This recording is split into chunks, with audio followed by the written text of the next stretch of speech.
The entire language of a nation today is the only language we are speaking, that money language.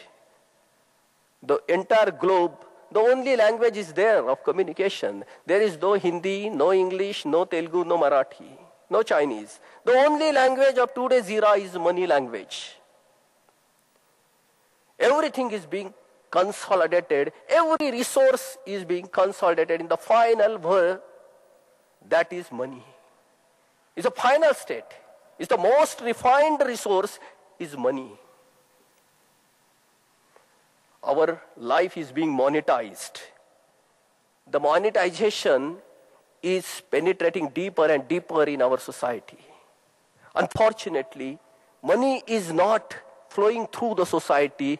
It is not being circulated up thoroughly in the society. It is being consolidated in few hands. Amazingly, today we can observe there is abundant resource in one hand, and most of the population is starving for the resources. Why it is happening? Polarized economy. That is nothing but disparity, grave economic disparity. The first challenge before our nation was poverty. Now it is still there. And one more challenge has come forward, that is disparity. There are a lot aspirations because of eruption of information and connectivity. Now, entire nation has got connectivity with the global information. The aspirations are now boiling. Everybody wants a very affluent lifestyle. People are not getting it. Because the bridge in between is money.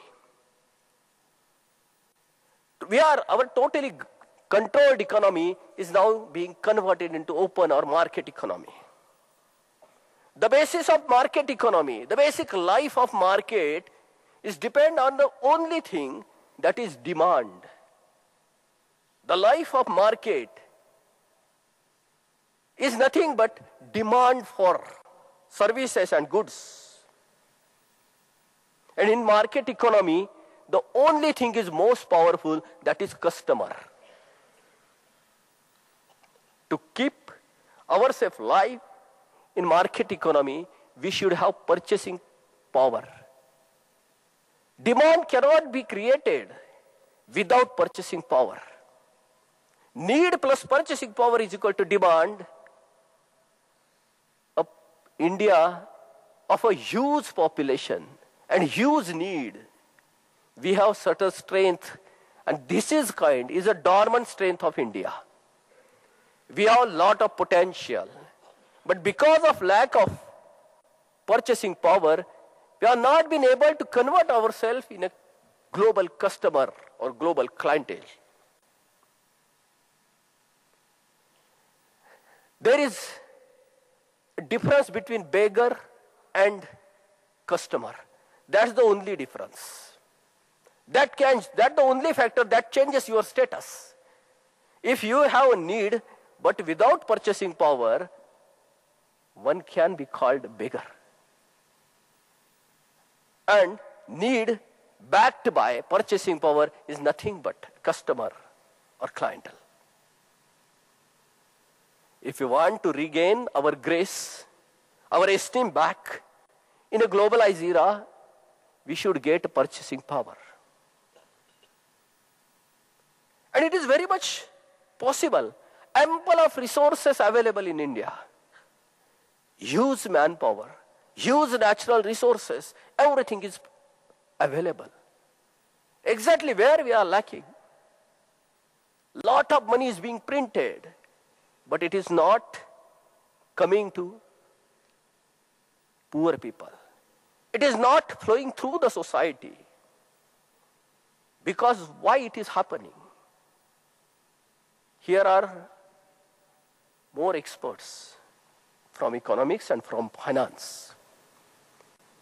The fundamental nature of money itself is required to be debated. What exactly money? Money has three functions. One is a medium of exchange. Second is a store of value. And third is a measure of value. But for first, what is medium? Medium is the thing which can be used but cannot be possessed. Like language I am using. It can be used by anybody, but nobody can possess it. This is language I can use, but I cannot say, this is my language, nobody else can use this. I cannot possess it. But you see the nature of currency money. In my packet, my wallet, there is a currency note of 500 rupees. It is in my possession. Nobody can use it because now, just before 15 minutes, and I am here for more than half an hour hereafter. The 500 rupees note which is in my packet, nobody can use it because I have possessed it. If the amount of 500 rupees credit would be credited in my bank account, that could have circulated by bank. And that would have become a medium. Credit cannot be possessed. It can be used only. So there is no material entity for money. And that's why that can become a medium. I want to stress a point here, the basic nature of money itself. Money cannot be a commodity. Money is always a medium. When we store a value in a material form, it can be possessed. It can be kept away from the circulation. That is very dangerous. And that is why the complete mess we are observing. If it would have been in a credited form, credit form, as a bank account form, it would have circulated among and through the society. Because bank's role is the only role to circulate money and nothing else, to circulate credit and nothing else. When government fails to recover revenue, required revenue from tax resource, government resorts to different solutions and different paths. Government gets money printed. Over money printed, over printing and over crediting both causes inflation. Because the basic reason of inflation is nothing. Too much money chases few goods. Government is the only institute, apex institute, which can create first money in form of credit or in form of printed currency. No other agency, no other institute can produce money. Only government has the authority. By means of overprinting, by means of advance credit, treasury bills like instruments are there, where government doesn't have to put any mortgage. Government can create any size of credit without proper mortgage. It is not being backed by credit. Not being backed by credit, government can produce over credit too. If we go, a common man or common institute, a normal institute as an entity, if you go to bank and ask for loan, bank seeks mortgage from us. What for that mortgage is required? Is it for only security purpose? No. The credit is being produced, it should be backed by real wealth. That's why the mortgages are required. Or otherwise, inflation will be obvious. In our country, we see the mess because government requirements are not being fulfilled by tax revenue. The evasion of taxes, the inefficiency itself of a tax mechanism.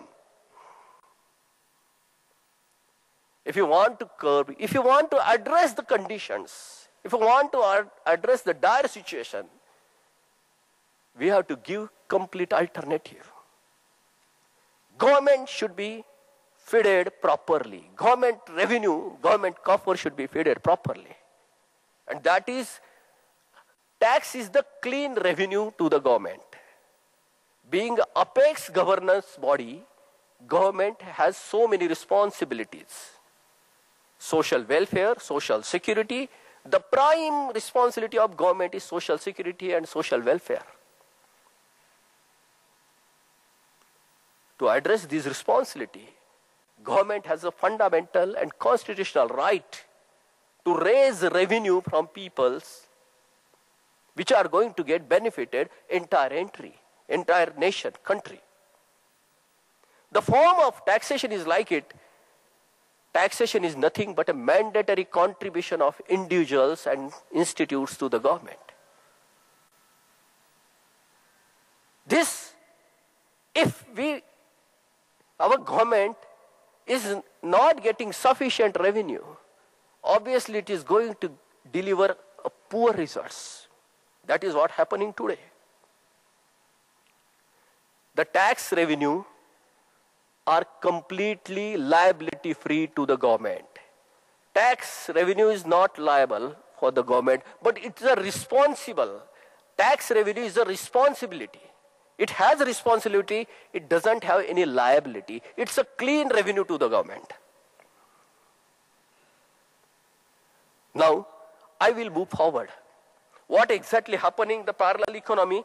One can locate the exact change, the point to be changed is the complexity from where the revenue is leaking out. It is not reaching to the government. That is the only thing we can repair. How it can be repaired, let us see.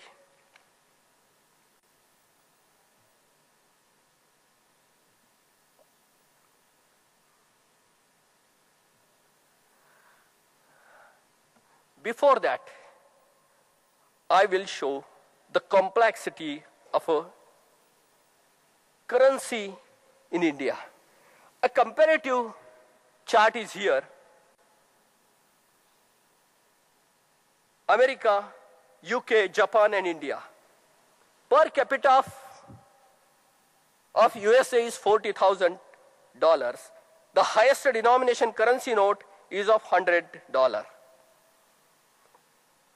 Just to say it, per capita income to high denomination ratio is 400 times.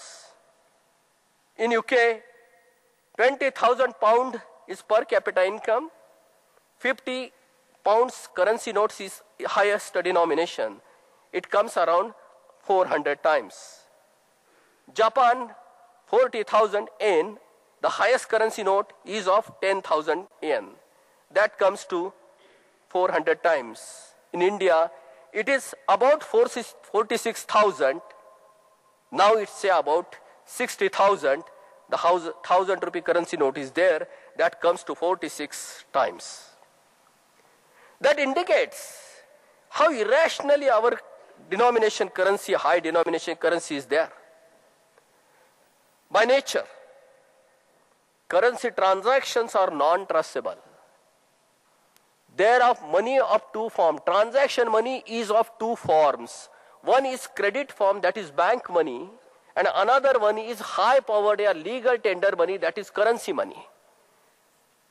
The both forms are of transaction instruments. When we carry any transaction to cash currency money, that does not keep any footprint behind. That do not keep. That is the character of cash transaction. Whenever hand changes, everything disappears. What for, who has given, for what reason it has been shifted, exchanged, nobody can prove because it does not keep any footprint behind. The cash transaction has the character. But by means of banks, if we exchange something, that keeps record on both sides, debit and credit end, then that becomes traceable, accountable transaction. In India, we practice, at large, we practice cash currency notes for exchanges. And that's why it is very difficult to find the traces of exchange. The transaction completely becomes obscure, non-transparent, and that's why non-accountable too. That is why the corruption levels are so high in India. It is very simple to hide the basic footprint of exchange. Through cash transaction, one can make any kind of exchange, of any amount of exchange, without coming on records. This is not anywhere in the world. All developed economies, you see, I will show a comparative chart too. Before this, I would like to show the irrational distribution of our currency note today, what are being in circulation. About 33% of total amount in circulation is in the form of 1,000 rupees currency note. About 49% of total money is in form of 500 rupees. And about 13% of total amount is in the form of 100 rupees. The high denomination total contribution to the amount is about 94%. We all know our basic problem is poverty. According to Planning Commission, 37% of our population, around 46 crore of our population size, they live less than 20 rupees per day consumption, less than 20%. According to Suresh Tendulkar Commission, that figure rose to 65 rupees per day. About 46 crore population that lives under per day 65 rupee consumption. And paradoxically you see, above 100 rupees currency notes are more than 94%. We are not giving the basic instrument for the poor citizens, our co-citizens, for exchanges. We are keeping them away from getting purchasing power. Here one more thing I wish to quote. According to RBI, to print a currency note, that RBI incurs about 3 rupees cost to print a single currency note of say 1,000 rupees or 500 rupees. You see how a mess can be made if our hostile countries, our enemy countries print fake currency, counterfeit currency, and they put it in our circulation, in our economic circulation. What mess can be happened? We are facing today this. By investing just 3 rupees, 997 rupees premium is possible. Cash transactions are always non-traceable. That is basic character of cash transactions. These transactions are feeding all anti-national and anti-social elements. The erupted corruption, threatening extremists and terrorists are being fed by the counterfeit currencies. So if we have to curb corruption, firstly we have to take out the means, the simple means. That is what Artha Kranti proposing.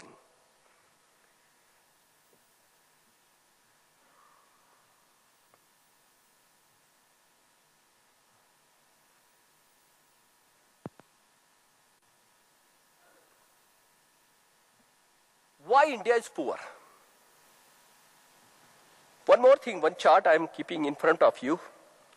Just can observe it. There are two components. One is currency component, another is bank money component, yani credit component. You just see the comparison. In Australia, there is 50 billion Australian dollars in circulation as a currency notes, whereas 222 billion Australian dollars are in form of bank credits, which can be exchanged by debit card, credit card, or electronic medium. That means bank money is about 4.4 times more than currency money. You can go through the complete list, China, Japan, South Korea, everywhere you will observe the bank money is at least at average 5 times more than currency money. India is the only country where you will observe bank money is less than currency money. That is the basic reason India is poor. Money resources are not being circulated among the society. It is not passing through the society. In very few hands, money is being consolidated. To make up, we have to change. We have to change our complete systems. We have to adopt banking systems. We have to encourage banking transactions.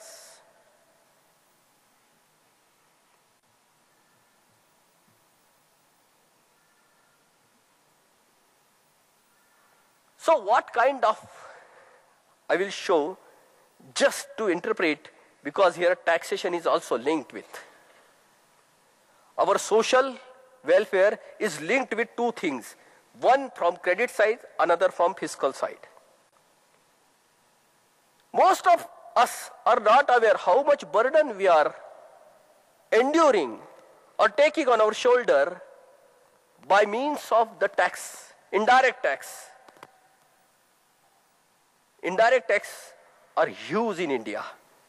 About 60% of revenue of our government, combining central and state, that is in form of indirect taxes. According to ideal taxation systems or ideal taxation principle, indirect taxes should be at the minimum.